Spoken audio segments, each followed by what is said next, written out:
Always a great time to be a fan of Division III football. This week, definitely the case as well. D3football.com, they just released their preseason All-American teams, fellas, for 2025. We want to put together the players that would put up the most points in a hypothetical fantasy league. This is not real. We're not keeping track. But today, we're taking a look between the first team, second team, and third team of All-Americans selected by D3football.com. We're drafting, each of us, a quarterback, a running back, a wide receiver, a tight end, and a defense, given the selections of the All-American teams. We know it's not about where you start, it's about where you finish. I think it's still a fun accolade for these guys to get. Anything jump out crazy, I guess, before we get into this in the preseason awards in terms of surprised by who was selected or maybe by who wasn't? I'm thinking of a certain quarterback that did not get selected. This guy. Okay, here we go. Have to show out for the fellas. Seth, you got to be pumped about that first team QB nod.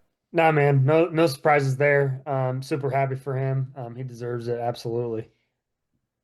I like it, dude. I like it. Well said. Now, the draft order for tonight, Seth, I have a feeling we'll know what you're talking about. You kick us off. First pick overall. I would play the NFL draft music. I don't want to be copyrighted. Start us off, my friend. Come on now. When I saw I got the first pick, I was pumped. Don't get me wrong. No surprises here. Give me my man, Caleb Blaha, number 14, the leader, the chief, the captain of the UWRF Falcons. This dude is, oh my gosh. In 2023, he would have averaged 43.6 points per game. PPR. Yeah. Obviously, it doesn't matter PPR. But either way, he's an absolute machine. You get I don't know how many catches he's got, too. He'll get a few here and there now, but he will. I mean, he's like a dang running back, but you're also going to get an elite level passer as well. So 1-1 kill ball. I like that. Yeah, the multi-dimension ability of his game, that feels like a good 1-1. Jimmy, what's the 1-2? The Bijan Robinson of Division III football, Rashawn Lamont's running back, Susquehanna, 1,650 yards on 248 carries last year, averaging 6.7 yards a carry, 24 touchdowns, and 40 receptions for 427 receiving yards as well. So he's a PPR threat without question. This kid is just an absolute monster. I cannot believe he fell to me at the second pick. Thank you, Seth. Kobe, I'll let you take it away. I'm staying at running back. It's an easy 1-1. I'm not even worried about it. I just got Bijan. Yeah. I just got Bijan, dude. It's actually not. It's not a terrible comp. I kind of like that. I'm staying at running back, but we're going to Monty Quinn from Curry College. For me, that's a guy that I want on this again. Hypothetical fantasy roster. He's a Gagliardi Trophy semifinalist a year ago. That's for good reason. That doesn't happen by accident. The All-American accolades don't happen by accident. It happens when you're third in the country in total rushing yards last season. 13 touchdowns. He didn't have as many scores. I mean, I'm not going to sit here and scoff at 13 touchdowns on a season. Absolutely not. But he didn't have as many scores as some of the top guys on that list. Look for that to change this year. What you do know with that large number in the rushing yardage kind of category, he's explosive. These are not, this is not a guy that's going to go chunk yard you for like 2, 3, 4 yards in a cloud of dust type of running back. This is a guy who's going to chunk yard you down the field for 20, 25, 30 yards on these explosive plays. For that reason, he's my first rounder.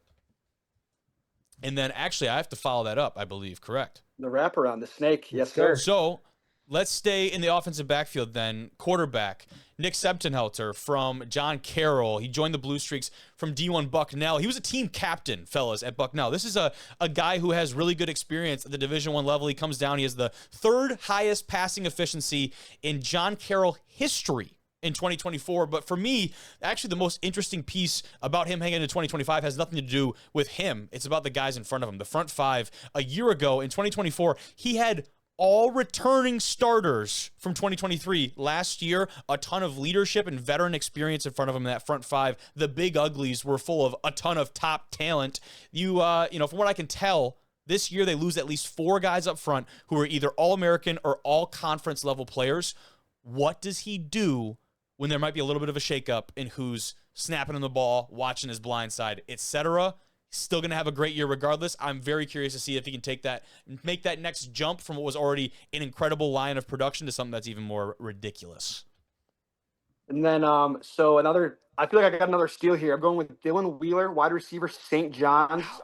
He is going to surpass 3,000 career receiving yards this year. He's going to surpass potentially 200 career receptions. I think he's going to shatter every school record. He already has 30 Yep. career touchdowns in 10 100-yard games. This guy reminds me of prime Jordy Nelson. He can go run down the field, make plays. He can run routes. He can do it all. He's a good blocker. He does Jordy. blocking doesn't really matter in the facet of fantasy football, but this kid can do it all. Give me Dylan Wheeler in the second round. I mean, this is unbelievable, guys. The Jordy Nelson praise from you is not something I expected. Here's the thing. I was thinking of a legitimate comp for him, and like it pains me to say Jordy Nelson as a diehard Bears fan, but like this guy, the tape just screams Jordy Nelson to me. It really does. That's great. I like that. Seth, you got back to back, dude. Absolutely. Give me Ethan Gallo from Cortland. This dude was a second team D3football.com all region 2 honoree, first team all conference, tied single season school records for touchdowns. This dude's an absolute stud. Obviously, they're going to continue to be electric on the offensive side of the ball, and he's going to be a big reason for it. And then the wraparound with the snake, give me Robbie Ballantyne from DePauw University. In 12 games, he recorded 78 receptions for 1,200 yards and 20 receiving touchdowns. The combination that I have so far, I'm not too worried about losing any games this year to you guys. I like that. It's back to you, Jim. So I'm going to go with a tight end by the name of Landon Ferris from Randolph-Macon. This kid is an absolute – I think you can call it he has a breakout year incoming. He's been really solid these last 2 seasons. I think this is a guy who kind of reminds me of Trey McBride from the Arizona Cardinals. You know, he kind of like didn't have like mind-boggling stats his first year, his second year. I think he really, really makes that jump this year and like totally takes off and has a monster season. Red zone threat, another guy who can also make some big-time blocks in the run game.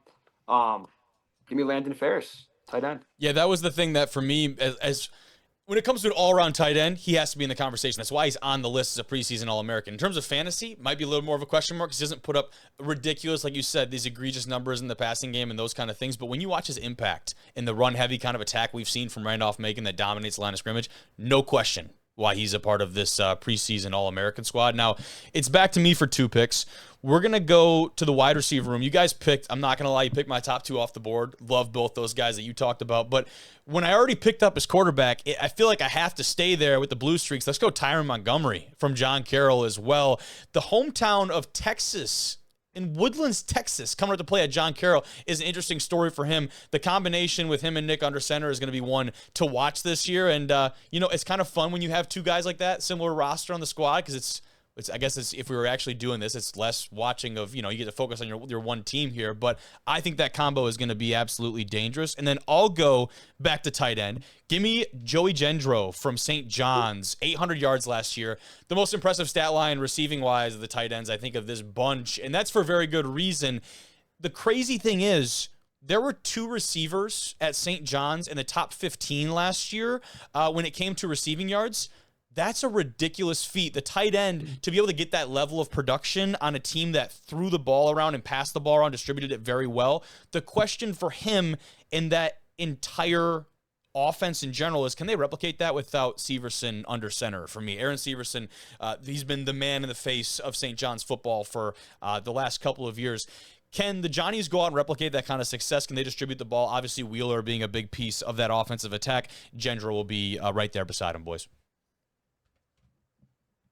Solid pick there. Solid pick, Kobe. I'm going to go with arguably the best person in Division III football, the man who leads QBs against cancer, Carter St. John. The kid is a saint. Good pick. The kid's a saint. I mean, he's also just a phenomenal football player nonetheless. Like he's going to be the leader of my locker room in this fantasy aspect of things. There's no one else I want leading this team than Carter St. John from the Alma Scots. Hell yeah. I will be at River Falls with bagpipes and a kilt and a little hat, whatever you need. I'm gonna be dialed for that game day. I am so fired up. Give me all the bagpipes, give me all the kilts, give me everything, and give me Carter St. John with my quarterback pick. Thank you. Couple All-Americans week 1. Can't wait for it. I'm gonna take Reed Breckheimer from Carroll. The thing about this individual is you're not gonna only get some receiving stats out of him. You're gonna get some rushing yardage out of him. He ran for 176 yards last year and had 5 rushing touchdowns. As well as having 3 receiving touchdowns as well and 476 yards receiving. So he's a little bit of a dual threat there. Kind of mixing around a little bit. And then for my defense, give me Bethel Bethel Okay. with 38 total takeaways I like last that year, pick. 24 interceptions, tied for the most in Division III. They had a deep playoff run. You get turnovers, you get a solid defense. Just had their head coach on the left hash call this Oh, week. yeah. Absolutely phenomenal human. Probably one of the most well-rounded defenses in the entire country. I like that a lot. A defense without Matt Young, of course, that will try to find and not replace, but replicate that production. But you talked about it, man. They didn't just do it on the back end in the defensive secondary. They were getting after the quarterback better than anyone else in Division III football. So when you combine the pass pressure with the back end defensive secondary that is just full of ball hawks, dangerous combination over there. Yeah, actually, a fun fact regarding the Bethel defense for you guys. They actually knocked me out for 4 weeks. We scrimmaged them, and I just took one in the back, and I had a really bad bruised rib. I couldn't breathe. I had to get on muscle relaxers. These guys know how to hit. These guys know how to freaking hit, man. So that was a great pick for Bethel. I'm going with the North Central defense, kind of a slam dunk here. I mean, North Central defense. I mean, come on, guys. It's North Central. They're gonna steamroll the entire CCIW like they do every year. Like, come play in the WIAC, please. Like, please. Please. You know what I mean? You know what I mean? Like, North Central is a phenomenal football program. They continuously are excellent year after year. Come play in the WIAC. Dude, they'd be like the Big Ten expansion. That's what I'm saying, bro. Like, why not? Like, they're really, really without the plane trip to to the West Coast, right? Like yeah, sure, yeah. Without being ridiculous. Well, I get to close it off then. Let's go defense, of course, with me. Give me Grove City, the Wolverines, out of the pack. And again, Ben Bladel and company, the boys, I take them to hold it down this year inside of the PAC. And we've talked a lot about that squad for good reason. They get after the ball the same way they've done in the last couple of years. And for me, it's they play complementary football over there, down there in Pennsylvania, the Grove City squad. That offense gets going. That defense keeps them going in the right direction. The defense is not typically out on the field for extended periods of time. They have a very good way of keeping opposing quarterbacks and offenses on the sideline, fellas. I'll take Grove City to close out my picks. But that'd be a fun deal. I think a D3 fantasy league would actually be something that would be really fun to look into. I'm not sure how we would set it up and do we'd have to be a lot of manual number crunching and calculators used, but definitely something to actually look into for the future. Well, we're definitely doing this. We're not just going to draft and not manually track every week. I'm going personally. I'm going to do it. I'll do it. I'll be the guy. I'll track. I let it off by saying this is a hypothetical. This after week 1, and we'll see who's ahead. We'll keep it. Yeah, we'll keep it. We'll put in the ticker. We'll put in the ticker, Kobe. Yeah. Put in the ticker. Oh, and by the way, a fun fact for the show: this is now my 10th fantasy league that I'm in. I'm in 3 dynasties and 6 redrafts leagues. This is now my 10th fantasy football league. I am an addict. I love it. If they had a hotline, I'd tell you to call it. They might. They might have one. I could probably find one. I just love 1-800-DRAFT. I just love football, guys. I just love it. I love it. Jimmy was so upset when he couldn't draft Adam Owen first round. I mean, guys, come on, please, let me take my boy, man. Because, okay, first of all, Moen, if you're listening, I was told that I could not take you because you weren't a preseason All-American. You're going to be a first-team All-American by the end of the season, buddy. So don't worry about this right now. Don't clip it, please. Buddy, he's not going to be first-team All-Conference because my boy up there is taking over. Okay, Returning to 2023 form, baby. We had good picks. Hey, I'll see you week 4 tonight. Week 5, whatever. Yeah, let's do it. We had good picks tonight. I liked our groupings, and again, we know the preseason All-American deal is the same thing as a preseason poll. It matters until everyone actually snaps the ball, puts the pads on, and we play our first week of games. For D3, it's week 1. For D2 NAI, it's week 0. It doesn't matter. There's a lot of football left. We're going to be having these conversations all the way into November and even December for Division 3 with this expanded playoff with 40 teams that make the dance. There's a lot on the table. A lot of it still very much TBD, fellas. Thank you. More of a quick portion tonight. Excited to keep this thing rolling. Good to be back behind the desk after a couple-week hiatus. Thank you, boys. Thank you. Thank you, Kobe. See you,